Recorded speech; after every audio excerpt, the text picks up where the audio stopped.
Сердце каждого общеобразовательного учреждения – это актовый зал, место, где собираются все, и учителя, и школьники. В 10-й Назрановской школе оно перестало биться еще 7 лет назад. Именно столько здесь не проводился капитальный ремонт. Зал рассчитан на 150 посадочных мест, вид имеет неприглядный, а протекающая кровля создает не только неэстетичный вид, но и угрожает безопасности проведения мероприятий.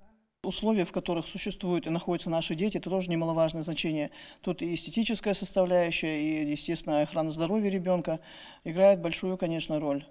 Нам бы не хотелось бы, чтобы некрасивые наши стороны какие-то видели родители, дети. Они должны воспитываться и расти в хороших условиях.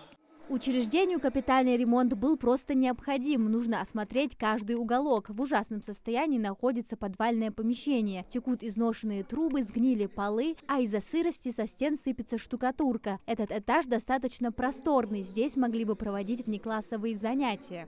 В плачевном состоянии находится и спортзал. Из-за недостаточного отопления и отсутствия системы вентиляции весь потолок в грибке, а по стенам трещины, полы же требуют ремонта. Такое состояние не может не отражаться на жизни и здоровье детей.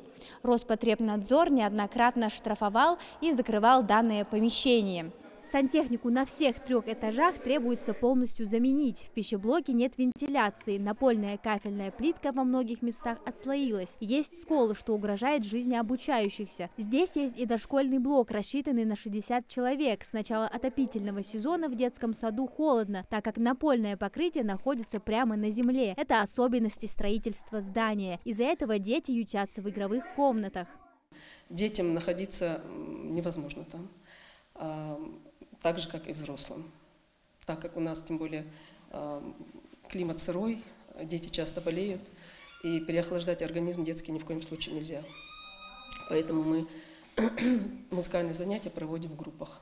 Вот лично я провожу как музыкальный руководитель, беру колонку и провожу занятия. Хотя музыкальный инструмент стоит в зале, и обязательно, конечно же, все музыкальные занятия должны проходить именно в специализированной комнате. Здание было построено в 2005 году, и здесь обучается порядка 600 детей. Образовательный процесс усложняется из-за бесконечных проблем. Заменить окна и двери необходимо на каждом этаже. Все уже давно износилось.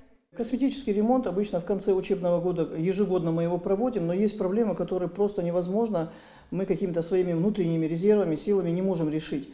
Это, допустим, такие проблемы, как они касаются нашей отопительной системы, которая абсолютно требует капитального ремонта и замены. Это очень большие средства, естественно, внутри школы никак этим не может решить проблему чисто своими силами.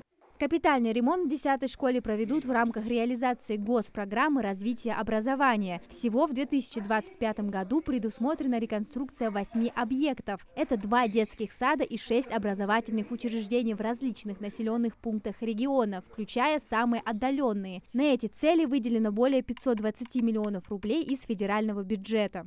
Планируем начать в апреле месяце, и по программе мы должны завершить ее где-то 25 числу августа месяца, для того, чтобы дети могли пойти отремонтированные учебные учреждения.